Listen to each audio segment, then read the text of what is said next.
I got a really good article out here for the housing crisis. It's for people living in the province of British Columbia. This is a really good one. It's from Christy Clark, and I really want to read this. It's by Simon Little, but it's discussing Christy Clark and what she said in one of her speeches.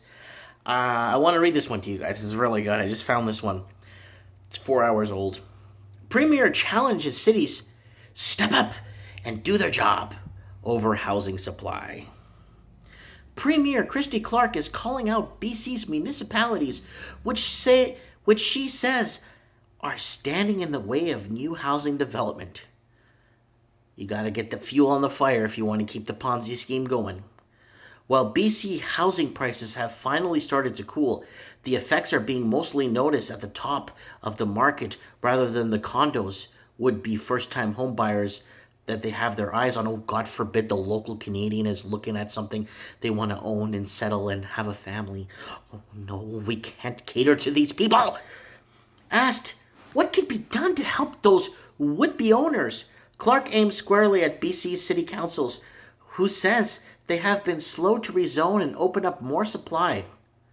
Ultimately, cities like Vancouver and surrounding municipalities are going to have to decide that they want to be a part of the solution because the province cannot do this without them, she told reporters. Citing changes to the province has made already, like scraping the property transfer tax from homes under 750,000 and offering down payment loans for first-time home buyers, Clark said the province has already done what it can. So remember the whole underlying government pretty much throwing in or throwing in their stepping in, and governments should not be stepping into housing. Housing should be government steps into housing when things get out of reach or things get out of control. Because we do live in a free market, or a market basically was the highest bidder come in, let's bid on homes. People living here, don't worry about them. They'll just clean our streets. The changes that she quotes here saying, the changes that we can make at a provincial level are really kind of addressing demand. The only way to really solve this problem is to address supply, and that is 100% in the ballpark, on the side of the field for the cities. They need to step up and do the job there. But, okay, but what about the 29,000 empty homes in Vancouver?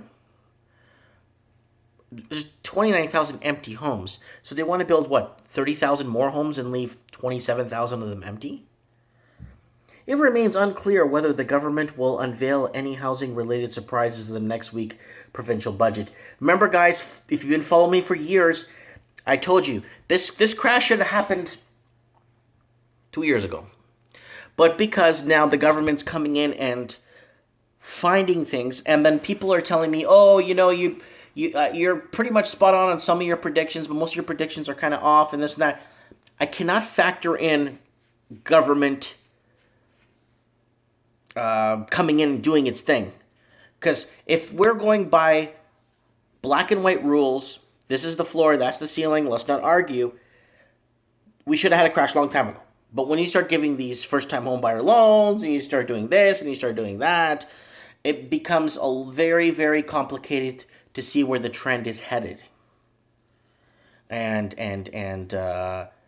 we'll keep our eyes on it. I'll keep my eyes on it, and you guys send me links, and we'll keep going forward with this. And I want to know what you guys think about this, because why don't they address the problem of the 30 or 29,000 or 25,000, even if it's 1,000 empty homes? Why don't they address that problem? Like I said, let's say it's 1,000, and it's not even close, but let's say 1,000. 4 people per house. That's 4,000 people living somewhere. You know what I'm saying? That's why Vancouver's becoming a massive ghost town. First, Second, Third Avenue, Rupert, Renfrew, Nanaimo Street, First, Second, Third, Fourth, right up. It's all empty. Houses empty. Landscapers going around, and they call those houses. What do you call those houses?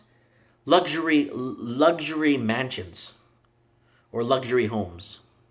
Anyways, I'm not gonna go there. Anyways, thanks for watching, guys. Let me know what you guys think. I mean, I'm gonna call this the Clark bump. Everyone talks about the Trump bump, how Trump's changing things, but it says right here at the end of the article, it remains unclear whether the government will unveil any housing-related surprises in the next week provincial budget. So this is the Christy Clark bump. So it's the Clark bump. Let's see if she throws something into the mix and see what happens. Because I just can't fathom that they're not bringing up these empty homes. I'm not going to go there. You comment below. You tell me what you guys think. International people watching this, like, I know people living in Toronto, there's like 90,000 empty homes. Yeah, it's like mental retarded if you're living in Toronto. There's like 90,000 empty homes. So let's multiply that by one person living in a house. That's 90,000 people that could be housed. So let's say the average is 3 people per house. 90,000 times 3, right? I don't even know what, I mean. It's a lot of people is what I'm trying to say. You know what I'm saying? There's almost 350,000 people if it's like 3.5 people to one house. So what's happening? Why isn't there, I don't know. Let me know. Comment below.